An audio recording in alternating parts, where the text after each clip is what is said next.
Hubo un momento en el Gran Premio de Australia que dejó a todo el para completamente en silencio. Y no estoy hablando del podio, ni de la vuelta rápida, ni siquiera de una batalla espectacular por posición. Estoy hablando de algo que ocurrió en una fracción de segundo. Una maniobra tan impresionante que hizo que algunos de los pilotos más experimentados del mundo reaccionaran. Como si acabaran de ver algo imposible. Y lo más sorprendente de todo, es quién terminó reaccionando públicamente a ese momento. Porque cuando un piloto como George Russell, alguien que vive al límite cada fin de semana, se detiene a reconocer lo que hizo otro piloto en pista, significa que pasó algo realmente extraordinario. Pero aquí es donde la historia empieza a ponerse interesante. Porque lo que ocurrió en Australia no fue solo una salvada espectacular. Hay un detalle detrás de todo esto que muy poca gente está comentando, y que cambia completamente la forma en la que deberíamos entender lo que está pasando con Franco Colapinto en la Fórmula 1.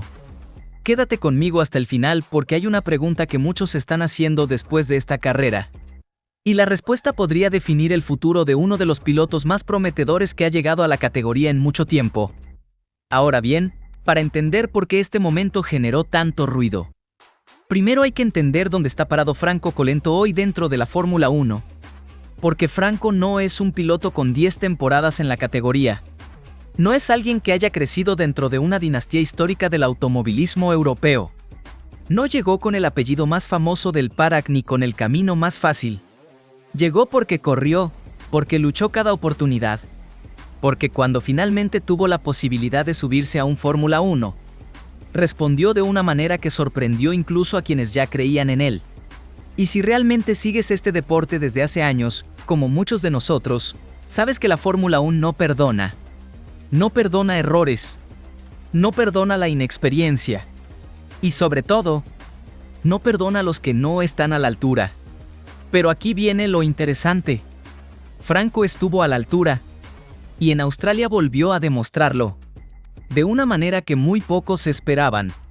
Ojo con esto, porque aquí está una de las claves de toda esta historia. No es lo mismo hacer una buena vuelta en clasificación, cuando todo está bajo control. Cuando la pista está limpia y el plan está perfectamente calculado. Otra cosa completamente distinta es lo que ocurre cuando el auto pierde agarre en plena carrera, cuando el asfalto te traiciona. Cuando en menos de un segundo tienes que tomar una decisión que, en cualquier otra situación, te llevaría minutos a analizar. Ese es el momento en el que se separan dos tipos de pilotos. Los que son buenos y los que son realmente especiales. Y en Australia, Franco Colapinto mostró que pertenece a ese segundo grupo. Porque en un momento crítico de la carrera, el auto perdió agarres, se fue hacia un lado. Todo apuntaba que terminaría en la grava o contra el muro.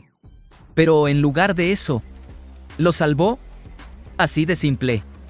Así de brutal. Lo trajo de vuelta. Y no estamos hablando de un pequeño sobreviraje que cualquier piloto corrige automáticamente. Estamos hablando de una situación que, a esas velocidades, suele terminar con un abandono. Los propios pilotos de la parrilla lo saben mejor que nadie. Ellos manejan estas máquinas todos los días. Conocen exactamente lo que significa perder el control a más de 200 kilómetros por hora. Y cuando vieron esa maniobra, las reacciones no tardaron en aparecer. Hubo gestos en el paddock, miradas de sorpresa, comentarios entre pilotos. Pero hubo uno en particular que resonó mucho más que los demás. El de George Russell. Y aquí es donde mucha gente se está perdiendo una parte fundamental de la historia. Porque Russell no es un comentarista, no es un periodista, no es alguien opinando desde afuera. Es un piloto de Fórmula 1 que sabe exactamente lo difícil que es hacer lo que Franco hizo. Cuando alguien que vive esto cada fin de semana reacciona con sorpresa genuina, eso vale más que 1000 análisis técnicos. Es la validación de un par. Es como si dijera, sí, tú también perteneces aquí. Pero espera, porque hay algo todavía más importante detrás de ese gesto. En el mundo de la Fórmula 1, los pilotos no reparten elogios fácilmente. Este no es un ambiente de abrazos constantes ni de felicitaciones públicas. Es un entorno extremadamente competitivo, con egos enormes, Millones de dólares en juego y carreras que pueden terminar de un día para otro. Por eso, cuando un piloto decide reconocer públicamente a otro, ese gesto tiene peso. Mucho peso. Y aquí viene el detalle que casi nadie está diciendo. Russell no tenía ninguna obligación de hacerlo. Podría haberse quedado callado. Podría haber hecho un comentario diplomático. Podría haber pasado al siguiente tema. Pero no lo hizo. Su reacción fue genuina. Y eso dice dos cosas muy importantes. Habla bien de Russell, porque demuestra que es capaz de reconocer el talento incluso cuando no le conviene estratégicamente. Pero también habla muchísimo de Colapinto, porque para generar ese nivel de respeto en un entorno tan competitivo, tienes que hacer algo realmente especial. Y eso es exactamente lo que ocurrió en Australia. Ahora déjame contarte algo que muchos fans fuera del paddock no siempre ven. En la Fórmula 1, el respeto de los otros pilotos es una moneda extremadamente valiosa. No se compra. No se negocia. Se gana en pista. Y cuando lo consigues, todo cambia. Cambia cómo te defienden en una frenada. Cambia cuánto espacio te dejan en ciertas maniobras.